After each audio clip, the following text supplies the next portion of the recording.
नमस्कार दोस्तों, पारी कोचिंग क्लासेज में आपका स्वागत है। कल हमने प्रायिकता के 8 क्वेश्चन कर लिए थे, तो चलिए आज प्रायिकता का 9वां क्वेश्चन करेंगे। 9वें क्वेश्चन में आपको दिया गया है कि एक पिगी बैंक में 50 पैसे के 100 सिक्के हैं, 1 रुपये के 50 सिक्के हैं, 2 रुपये के 20 सिक्के और 5 रुपये के 10 सिक्के हैं। यदि पिगी बैंक को हिलाकर उल्टा करने पर कोई एक सिक्का गिरने के परिणाम समप्रायिक हो, यानी कि उसको नहीं मालूम है कि कौन सा सिक्का आएगा, यानी कि 50-50% चांसेस है बच्चों। तो इसकी क्या प्रायिकता है कि वह गिरा हुआ सिक्का 50 पैसे का होगा या फिर 5 रुपये का नहीं होगा। तो सबसे पहले प्रायिकता निकालने से पहले अपने को यह मालूम होना चाहिए कि प्रायिकता का सूत्र क्या। बच्चों में बार बार प्रायिकता का सूत्र बोल रहा हूँ ताकि आपको याद हो जाए, चीज़ें लिखने से ज़्यादा आसान होती है। ठीक है, तो सबसे पहले प्रायिकता का सूत्र होता है अनुकूल परिणाम बट्टे कुल परिणाम। तो 50 पैसे के सिक्के कितने हैं बच्चों? 100 सिक्के हैं। उसी प्रकार मैं लिखूंगा 1 रुपये के सिक्के, 1 रुपये के सिक्के। तो बच्चों 1 रुपये के अपने को क्वेश्चन में कितने सिक्के दिए गए हैं? 50 सिक्के दिए गए हैं। उसके बाद मैं लिखूंगा 2 रुपये के सिक्के, 2 रुपये के सिक्के। तो बच्चों 2 रुपये के कितने सिक्के दिए गए अपने को? 2 रुपये के 20 सिक्के दिए गए हैं। उसके बाद मैं लिखूंगा 5 रुपये के सिक्के, 5 रुपये के सिक्के।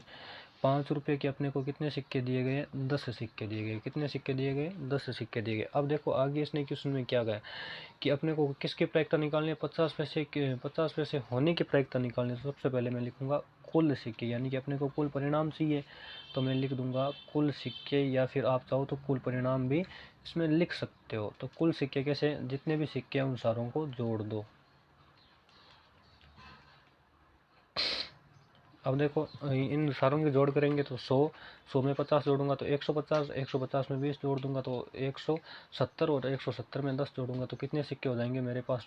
पूरे 180 सिक्के। तो कुल परिणाम कितने आए हैं? 180 आए हैं बच्चों। अब आ जाओ इसके पहले क्वेश्चन में। सबसे पहले इसने कहा कि 50 पैसे सिक्के होने की प्रायिकता, तो मैं लिखूंगा 50 पैसे होने के अनुकूल परिणाम, होने के अनुकूल परिणाम। अनुकूल परिणाम कितने होंगे बच्चों? 50 पैसे के। 50 पैसे के अनुकूल परिणाम देखो, 50 पैसे के कितने सिक्के हैं? 100 सिक्के हैं। यहाँ पे आप सिक्के भी लिख देने हैं। ठीक है, अब देखो अनुकूल परिणाम के कितने सिक्के होंगे बच्चों? अनुकूल परिणाम कितने होंगे? 100 हो जाएंगे। कितने हो जाएंगे? 100 हो जाएंगे। उसके बाद में मैं लिखूंगा अभिष्ट प्रायिकता। क्या लिखूंगा? अभिष्ट प्रायिकता। प्रायिकता का क्या सूत्र है? अनुकूल परिणाम बट्टे कुल परिणाम। तो अभिष्ट प्रायिकता में अनुकूल परिणाम कितने हैं बच्चों? 100 बटे कुल परिणाम हमारे पास कितने? 180। अब देखो 1 जीरो से आपको 1 जीरो काट देना है। उसके बाद देखो ये दोनों ही संख्या एक ही पाड़े में आ रही है बच्चों, 10 और 18। किसके पाड़े में आ रही है? 10 और 18। तो देखो 2 के पाड़े में आ रही है। 2 का पाड़ा जब मैं 5 बार बोलूँगा तब तो आएगा बच्चों 10, और 9 बार बोलूँगा तब आएगा 18। तो इसकी प्रायिकता कितनी हो जाएगी बच्चों? 5/9 हो जाएगी। इसके बाद में अपने को सेकंड क्वेश्चन पूछा है कि 5 रुपये के सिक्के नहीं होने की प्रायिकता। तो इसको आप 2 तरीके से कर सकते हो। या तो आप 5 रुपये होने के सिक्के की प्रायिकता पहले निकालो, और पहले प्रायिकता निकालने के बाद आप एक में से उस प्रायिकता को घटा दो।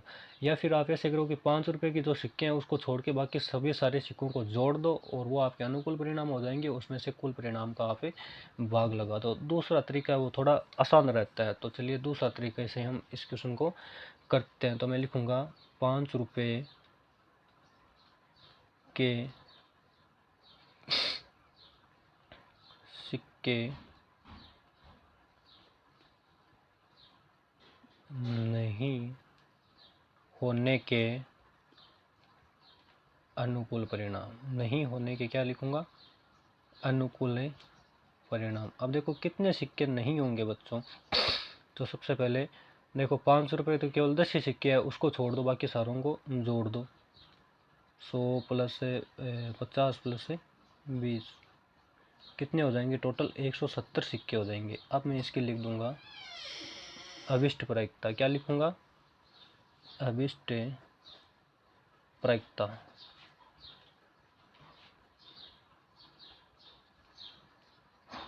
अभिष्ट प्रायिकता अनुकूल परिणाम बट्टे कुल परिणाम, यानी कि 170 बट्टे 180। अब देखो 1 जीरो से 1 जीरो कटा, 17 एक अभाज्य संख्या, इसलिए इसका किसी भी संख्या में भाग नहीं जाएगा, तो इसकी अभिष्ट प्रायिकता कितनी हो जाएगी? 17/18 हो जाएगी। तो इस प्रकार से अपने को 9वां क्वेश्चन करना है। अगला क्वेश्चन है 10वें क्वेश्चन में इसने कहा कि गोपी अपने जल जीव कुंड के लिए एक दुकान से मछली खरीदती है। ठीक है, वो अपने जल जीव कुंड से एक दुकान से मछली खरीद रही है। दुकानदार एक टंकी जिसमें 5 नर मछलियां और 8 मादा मछली में से एक मछली यादृच्छा निकालता है, यानी कि निकालने वाले को यह नहीं मालूम है कि वो निकलने वाली मछली मादा होगी या फिर नर होगी, लेकिन उसको इतना जरूर मालूम है कि 5 तो नर मछलियां और 8 क्या है? 8 मादा मछली है। में से एक मछली यादृच्छा निकाली जाती है। उसे देने के लिए इसकी क्या प्रायिकता है कि निकाली गई मछली नर मछली होगी। अपने को यह बताना है कि निकाली गई मछली नर मछली होगी। तो सबसे पहले मैंने इसके कुल परिणाम निकाल दूं। सबसे पहले मैं यहाँ पे लिखूंगा नर मछली हमारे पास कितनी है, वो वाली। तो देखो नर मछली हमारे पास क्वेश्चन में, यदि थोड़ा बहुत पिछले वाले पेज पे चलूँ तो नर मछली है 5 और मादा मछली है 8। तो सबसे पहले नर मछली कितनी होगी? 5। उसके बाद में मैं लिख दूंगा मादा मछली। मादा मछली बच्चों कितनी है? 8। अब मैं लिख दूंगा कुल परिणाम। क्या लिखूंगा? कुल परिणाम। कुल परिणाम में क्या करूंगा? इन दोनों को ही जोड़ दूंगा। 5 + 8 देखो कितने होंगे? 5 और 8 13 हो जाएंगे। कितने हो जाएंगे? 13 हो जाएंगे। अपने को निकाली गई नर मछली होने की प्रायिकता निकालनी, तो सबसे पहले मैं लिखूंगा नर मछली होने के अनुकूल परिणाम।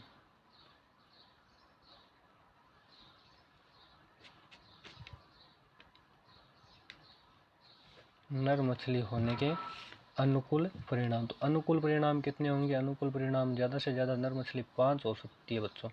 अब मैं लिख दूंगा अभिष्ट प्रायिकता। क्या लिखूंगा? अभिष्ट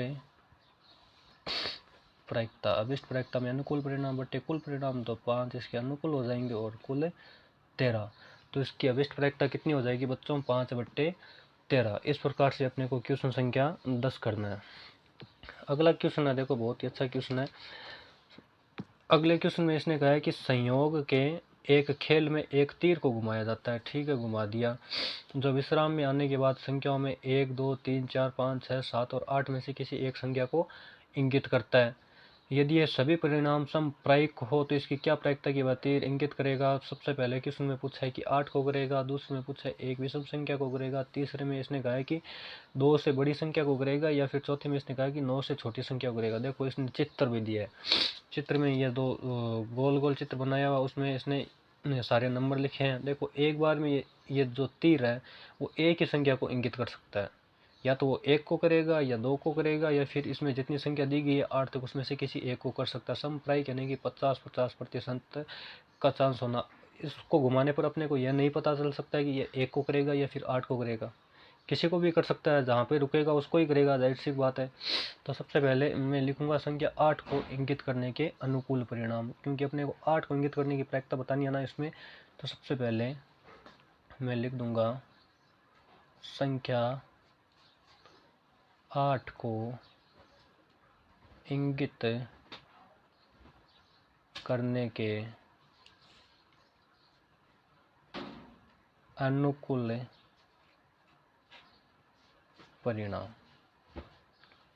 अब देखो संख्या 8 को ये कितनी बार कर सकता है? ज़्यादा से ज़्यादा एक बार ही करेगा, तो अनुकूल परिणाम हो जाएंगे 1। और कुल परिणाम इसके कितनी है? देखो संख्या कहाँ से कहाँ तक है? 1 से 8 तक करना, तो कुल परिणाम हो जाएंगे 8। अब मैं लिख दूंगा अभिष्ट प्रायिकता। क्या लिखूंगा? अभिष्ट प्रायिकता। अभिष्ट प्रायिकता कितनी हो जाएगी? 1/8। कितनी हो जाएगी बच्चों? 1/8। ठीक है। उसके बाद में इसने कहा है कि एक विषम संख्या को करेगा। तो सबसे पहले अपने को यह मालूम होना चाहिए कि विषम संख्या कहते किसे हैं। विषम संख्या उसे कहेंगे बच्चों जिसमें 2 का पूरा पूरा भाग ना जाए। तो सबसे पहले इसमें मैं लिखूंगा, क्या लिखूंगा बच्चों? तो सबसे पहले बच्चों में इसमें लिखूंगा कि एक विषम संख्या को इंगित करने के अनुकूल परिणाम। तो विषम संख्या मैंने आपको बताई कि जिसमें पूरा पूरा 2 का भाग ना जाए उसे हम क्या कहेंगे? विषम संख्या कहेंगे। सॉरी, इसमें थोड़ा सा मिस्टेक हो गया है, गलती से 2 लिख दिया है मैंने, यहाँ पे 1 कर दो। क्या करना है बच्चों? यहाँ पे 1 कर लेना है।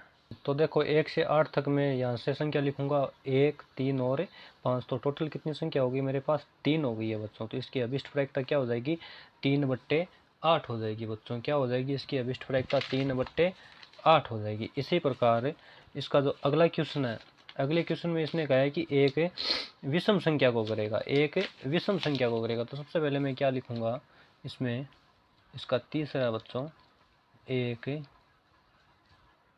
नहीं, विषम वाला तो हमने बच्चों कर लिया। उसके बाद तीसरा क्वेश्चन है 2 से बड़ी एक संख्या को इंगित करेगा। क्या कह रहा है कि 2 से बड़ी एक संख्या को। तो मैं लिखूंगा 2 से बड़ी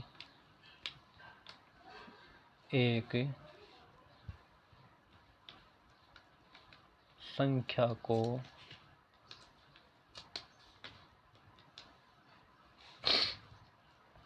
इंगित, ये थोड़ा पेज है वो खराब है, चलो दूसरे पेज में करते हैं बच्चों। इसमें तो कुछ गड़बड़ हो रही है, चलो इसमें कर लेंगे, कोई बात नहीं है। तो इसमें मैं लिखूंगा 2 से बड़ी एक संख्या को इंगित करने के अनुकूल परिणाम। क्या लिखूंगा? अनुकूल परिणाम। अब देखो 2 से बड़ी लेनी है और संख्या कहाँ से कहाँ तक हमारे पास? 1 से 8। तो 2 से बड़ी कौन कौन सी होगी? एक तो 3, 4, 5, 6, 7 और 8। अब इन सारे नंबरों को काउंट कर लो, 1, 2, 3, 4, 5, 6। तो अनुकूल परिणाम कितने हो गए? 6 हो गए बच्चों। तो इसकी अभिष्ट प्रायिकता कितनी होगी? अभिष्ट प्रायिकता बराबर है 6/8। अब देखो ये दोनों एक ही पाड़े में आ रहे हैं, 2 के पाड़े से काट दूं, यह कटेगा 3 बार बच्चों और यह कटेगा 4 बार। तो इसकी अभिष्ट प्रायिकता कितनी हो जाएगी? 3/4 हो जाएगी बच्चों। उसके बाद है इसका चौथा क्वेश्चन। इसमें कहा है कि 9 से छोटी संख्या को करेगा, 9 से छोटी संख्या को